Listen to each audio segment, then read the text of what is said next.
আসসালামু আলাইকুম রহমতুল্লাহি ওয়া বারাকাতুহু।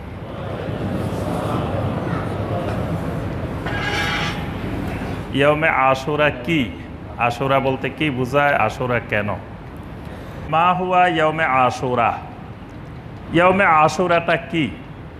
এই মুহররম মাসের 10 তারিখ আসলে আমরা আশুরার দিন বলি এবং সবার কাছে আমাদের পরিচিত যে এই দিনটি একটা সম্মানিত দিন, এই দিনটি একটি পবিত্র দিন, এই দিনটি আশুরার দিন। তা আসলে আশুরার দিনটা কি এটা প্রথম আমাদের জানা দরকার। আশুরা হলো স্মরণীয় দশম দিবস, আরবিতে আশারা মানে 10, আর আশারা থেকে আশুরা। আশুরা হলো দশম দিবস। যেই দশম দিবসটা স্মরণীয় কোনো একটা কারণে, কোনো একটা বিশেষ কারণে যেই দিনটি স্মরণীয় হয়, আরবি ভাষায় ওই দিনগুলোকে এইভাবে বলা হয়। যেমন 9 তারিখ হলে সেটাকে বলা হয় তাসুয়া। এইভাবে বিভিন্ন দিবসকে এইভাবে নামকরণ করা হয়। তো সেই হিসাবে স্মরণীয় একটি 10 তারিখ দশম দিবস, সেটাকে নবী সাল্লাল্লাহু আলাইহি ওয়াসাল্লামের ভাষায় এটাকে নামকরণ করা হয়েছে ইয়াউমে আশুরা, স্মরণীয় দশম দিবস। এখন এই দিনটা স্মরণীয় কেন? স্মরণীয় কেন এর উত্তর আমরা কোরআনে কারিমে সরাসরি 10 তারিখের সাথে সংশ্লিষ্ট কোনো আয়াতে কারিমা আল্লাহ রাব্বুল আলামিন নাজিল করেন নাই। সরাসরি 10 তারিখে এই ঘটনা ঘটছে এরকম কোনো আয়াতে কারিমা আল্লাহ পাক নাজিল করেন নাই। আল্লাহ রসুল সাল্লাল্লাহু আলাইহি ওয়াসাল্লাম থেকে আমরা কিছু হাদিস আমরা পাই, যেই হাদিসগুলোর মাধ্যমে আমরা বুঝতে পারি যে এই দিনটা কেন স্মরণীয়, কেন এটা ইয়াউমে আশুরা। সহিহ আল বুখারী এবং সহিহ মুসলিমের হাদিস, আব্দুল্লাহ বিন আব্বাস রাদিয়াল্লাহু তাআলা আনহুমা থেকে বর্ণিত। তিনি বলেন, কাদেমা রাসূলুল্লাহ সাল্লাল্লাহু আলাইহি ওয়াসাল্লাম আল মাদিনা। আল্লাহ রসুল সাল্লাল্লাহু আলাইহি সাল্লাম হিজরত করে মদিনা আসলেন। মদিনা আসার পরে ফাওয়াজাদাল ইয়াহুদা সিয়ামান ইয়াউমা আশুরা। আল্লাহ রসুল সাল্লাল্লাহু আলাইহি সাল্লাম দেখতে পেলেন যে এই মুহররম মাসের 10 তারিখের দিনে ইহুদিরা সিয়াম পালন করতেছে। তখন আল্লাহ রসুল সাল্লাল্লাহু আলাইহি ওয়াসাল্লাম ইহুদিদেরকে জিজ্ঞাসা করলেন, মা হাযাল ইয়াউম আল্লাযী তাসুমুনাহু? এটা এমন কোন দিবস যেই দিবসে, যেই দিনে তোমরা আজকে সিয়াম পালন করতেছ? তাহলে এখানে একটি জিনিস গুরুত্বপূর্ণ, সেটা হলো হিজরতের আগে আল্লাহ রসুল সাল্লাল্লাহু আলাইহি সাল্লাম 13 বছর মক্কা মুকাররমায় ছিলেন। তাহলে এই 13 বছরে মক্কা মুকাররমায় নবী সাল্লাল্লাহু আলাইহি সাল্লাম কাউকে সিয়াম পালন করতে দেখেন নাই। কারণ এই 13 বছরে যদি মক্কাতে দেখতেন যে এরকম মুশরিকেরাও সিয়াম পালন করতেছে, তাহলে মুশরিকদের কাছেও আল্লাহ রাসূল সাল্লাল্লাহু আলাইহি সাল্লাম জিজ্ঞাসা করতেন যে তোমরা কেন এই দিনগুলোতে সিয়াম পালন করতেছো। তাহলে মক্কাতে মুশরিকেরা কেউ এই আশুরা পালন করতো না। কিন্তু মদিনা যাওয়ার পরে আল্লাহ রসুল সাল্লাল্লাহু আলাইহি সাল্লাম দেখতে পেলেন যে ইহুদিরা এই আশুরার দিনটা পালন করতেছে, এমনকি তারা রোজাও রাখতেছে, সিয়ামও পালন করতেছে।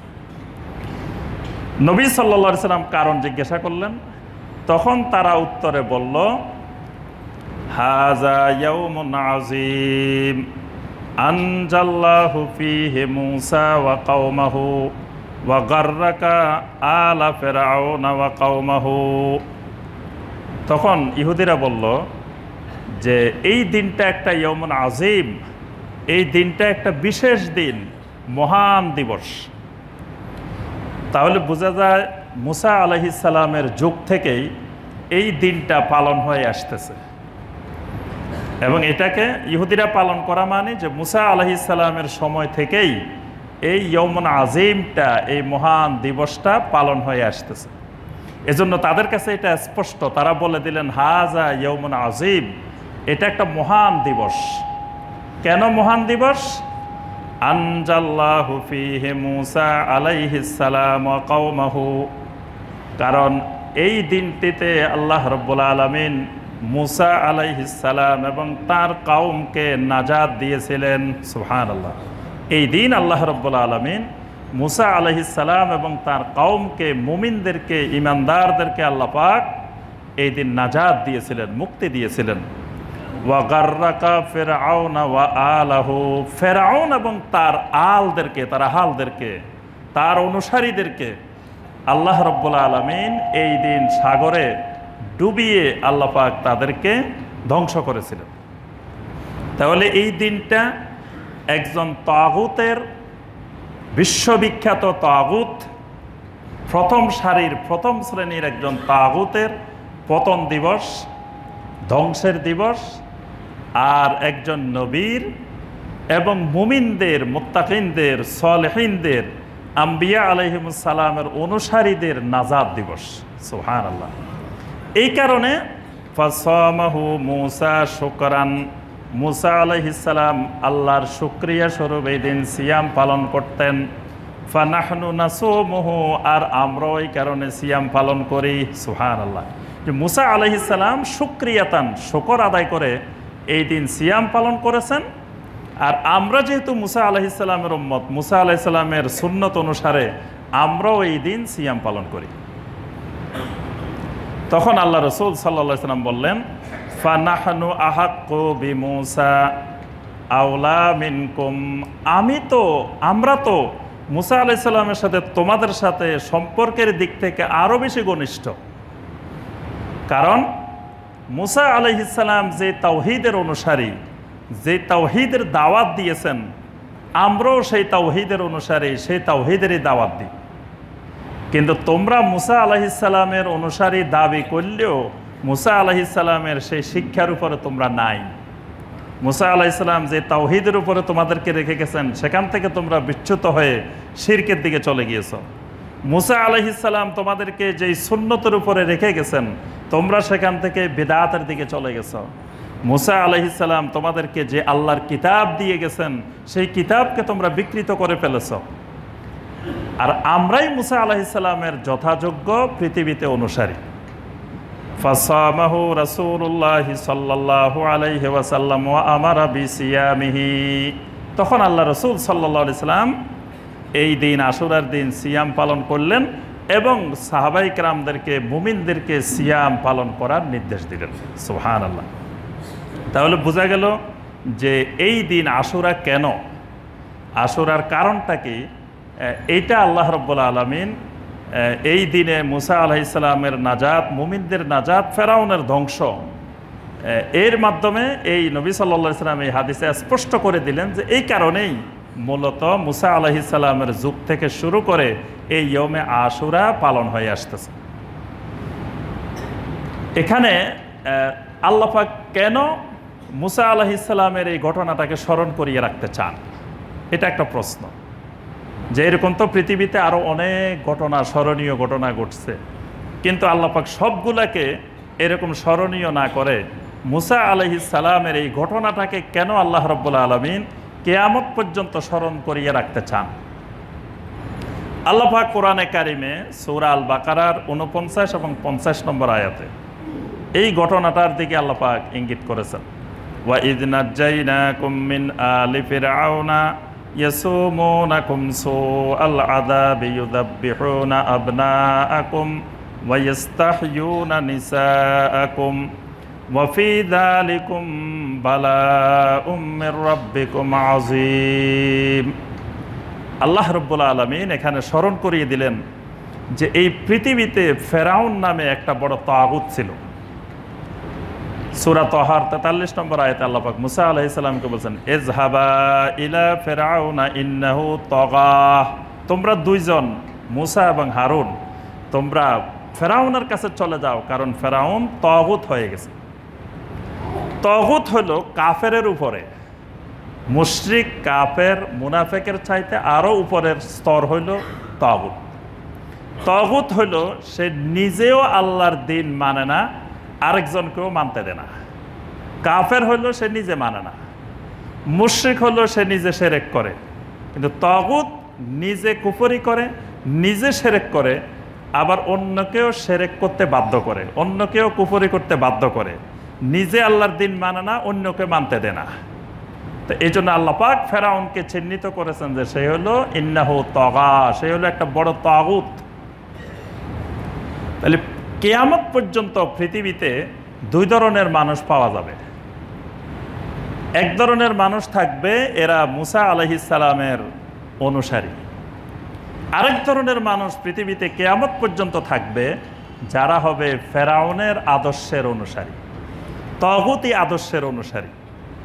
এই দুই শ্রেণীর মানুষ একেবারে সেই ফেরাউন মুসা আলাইহিস সালামের সেই যুগ থেকে শুরু করে কিয়ামতের পূর্ব পর্যন্তই এই দুই শ্রেণীর মানুষ অব্যাহত থাকবে। এই জন্যই আল্লাহ রাব্বুল আলামিন এখানে কিয়ামত পর্যন্ত এই দিনটিকে স্মরণ করিয়ে রাখতে চান যে যদিও যারা মুসা আলাইহিস সালামের অনুসারী হবে কিয়ামত পর্যন্ত, তাদের সাময়িক অনেক জুলুম, নির্যাতন, কষ্ট, অনেক কিছু তাদেরকে ভোগ করতে হবে, কিন্তু পরিশেষে বিজয় তাদেরই হবে। আর যারা তাগুতের অনুসারী হবে, তারা হয়তো কিছুদিন অনেক আধিপত্যের সাথে, অনেক ক্ষমতার সাথে, অনেক জাঁকজমকের সাথে তারা পৃথিবীতে জীবনযাপন করবে, কিন্তু পরিণতিতে দুনিয়াতেও তাদের ধ্বংস, আখেরাতে তো তাদের ধ্বংস আছেই। আল্লাহ রাব্বুল আলামিন এই তাগুতি ধারা আর নবীওয়ালা ধারা, এই দুইটি ধারাকে কিয়ামত পর্যন্ত রাব্বুল আলামিন স্মরণ করিয়ে রাখতে চান।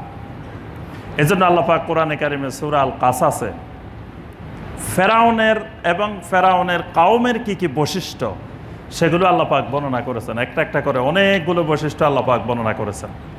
ইন্না ফিরআউনা আলা ফিল আরদে, আল্লাহ পাক বলেন ফেরাউন পৃথিবীতে অহংকার করত, সে দাম্ভিকতার সাথে ক্ষমতা পরিচালনা করত, সে ইস্তাকবারা হুয়া বা জুনুদা, সে এবং তার সৈনিকেরা পৃথিবীর মধ্যে সবচেয়ে ক্ষমতাধর মনে করত।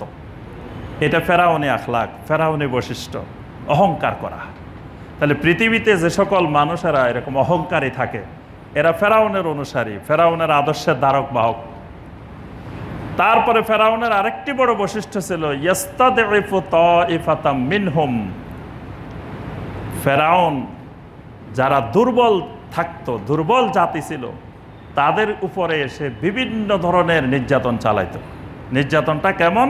ইউযাব্বিহুনা আবনাআকুম ওয়া ইস্তাহইয়ুনা নিসাআকুম, নারীদেরকে জীবিত রাখতো, কিন্তু ছেলে সন্তানদেরকে, কিশোর, যুবক, শিশু, ছেলেগুলোকে হত্যা করত।